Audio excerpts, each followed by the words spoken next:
But I want to walk you over here to my crazy board of insanity that I cooked up today. Before you go nuts. Just, it'll all make sense eventually. This is not the rantings of a mad person. And look at Joe Biden and Paul Ryan's strengths and weaknesses pre-debate. Set this up. We'll start with Joe Biden's strengths. Everybody knows Joey's got the charm.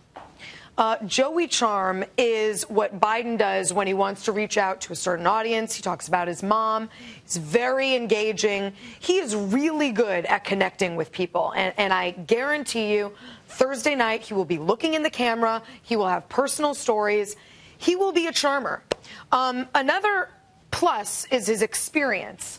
He's done a lot of debating. He's debated everyone from Barack Obama to Hillary Clinton to Gary Hart and Sarah Palin. He knows how to debate and actually doesn't make a ton of gaffes in the debates. Experience, I'm going to say, is also one of Biden's weaknesses in that he's probably pretty rusty. Not only hasn't he debated in 4 years, he's been vice president for 4 years. Not a whole lot of tough questions go to the vice president. So I'm not sure if he's quite ready for what's going to happen.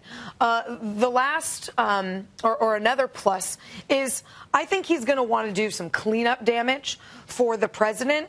This is going to make you see an aggressive Joe Biden. That could be good. I think he wants to sort of reverse some of the damage that Obama did with Mitt Romney. This could also be a detriment, though, which is why I have it in the weakness column, because he could overcompensate. And an overcompensating Joe Biden, I think, has everyone a little nervous. Joe Biden needs a governor. He needs a restrictor plate.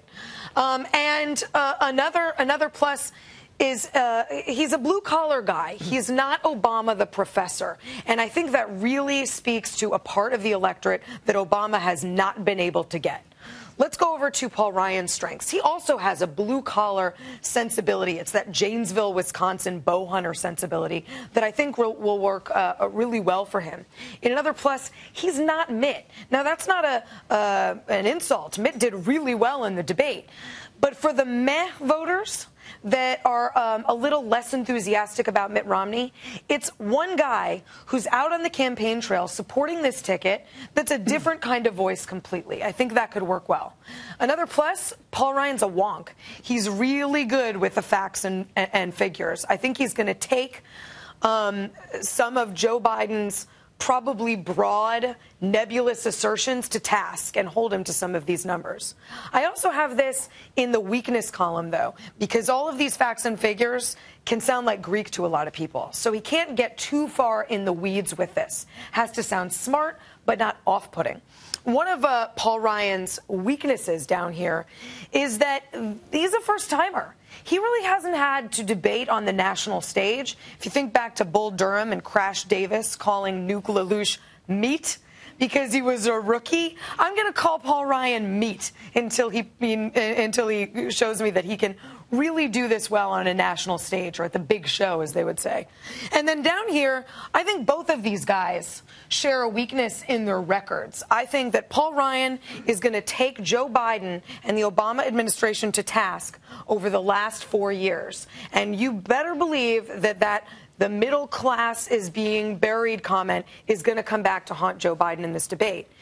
And vice versa, I think that Joe Biden's going to focus on Paul Ryan's record. That means his budget and his record as a member of Congress. I think he's going to have some really good one-liners about Republican intransigence.